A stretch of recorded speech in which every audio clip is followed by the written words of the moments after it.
தேவனுடைய பரிசுத்த நாமங்களுக்கு துதி கன மகிமை உண்டாவதாக. அப்போஸ்தலர் 10ஆம் அதிகாரத்திலிருந்து நேற்று கொர்நேலியு என்கிறதான ஒரு மனிதனுடைய வாழ்க்கையை பார்த்தோம். அவர் தேவனுக்கு பயந்தது மட்டுமல்ல, தன் குடும்பத்தையும் தேவனுக்கு பயப்படத்தக்கதாக, தேவனோடு வாழத்தக்கதாக அவர் நடத்தினார் என்று பார்த்தோம். ஒரு காரியத்தை நான் மீண்டும் நாங்க வலியுறுத்தி சொல்ல விரும்புகிறேன். இயேசுவின் நாமத்துல பிள்ளைகளுக்கு படிப்பை கொடுக்கிறோம், நல்லது. காரியங்களை சேர்த்து வைக்கிறோம், ஆசீர்வதிக்கிறோம், நடத்துகிறோம், அவங்களுடைய தேவைகளை சந்திக்கிறோம், நல்லது. இதெல்லாம் உலகத்துக்கு கூட முடிஞ்சிடும். மரணத்துக்கு பின்பு படிப்பும் வராது, பணமும் வராது, நீங்க அவங்களுக்கு சேர்த்து வைத்த எந்த காரியமும் வராது. நல்லா ஞாபகத்துல வச்சிருக்கணும்.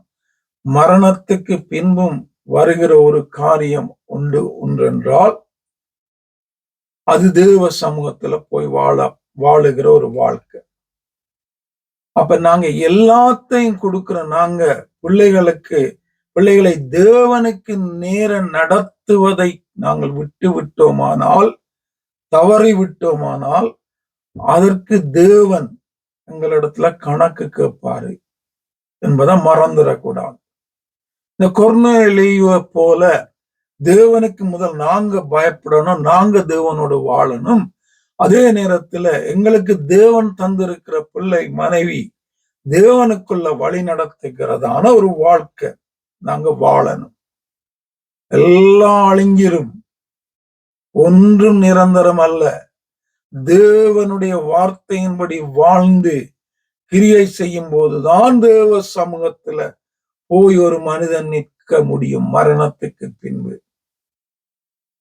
நாங்க செய்கிற காரியங்கள்லாம் மரணத்தோட போகிறோம். ஆகவே உலக காரியங்களுக்கு அதிக முக்கியத்துவம் கொடுக்கிறோமே, ஆவிக்குரிய காரியங்களுக்கு முக்கியத்துவம் கொடுக்கிறோமா?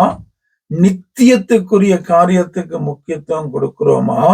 அழிந்து போகிற இந்த உலக வாழ்க்கைக்கும் சரீரத்துக்கும் முக்கியத்துவம் கொடுக்கிற நாங்க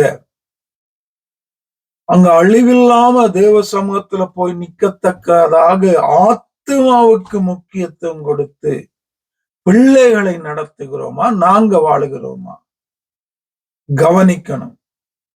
கோடி கோடியா இருந்தாலும் அங்கே போக முடியாது.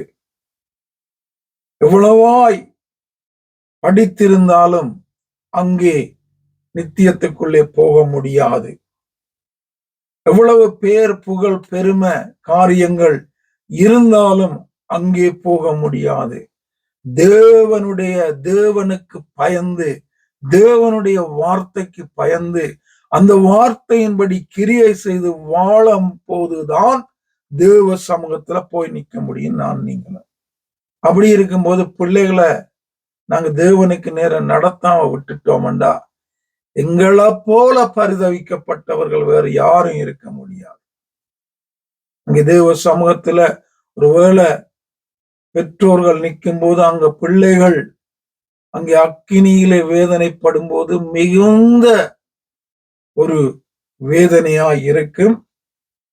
அதன் பின்பு நாங்கள் ஒன்றுமே செய்ய முடியாத ஒரு நிலைமை இருக்கு.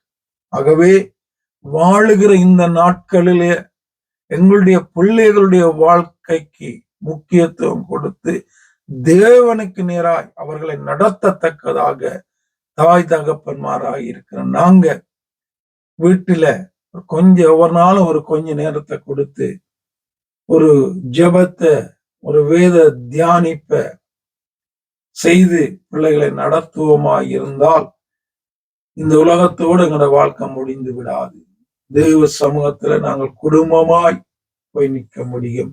அப்படியாக வாழ எனக்கும் உங்களுக்கும் ஆவியானவர் உதவி செய்து வழி நடத்துவாராக. ஆமென்.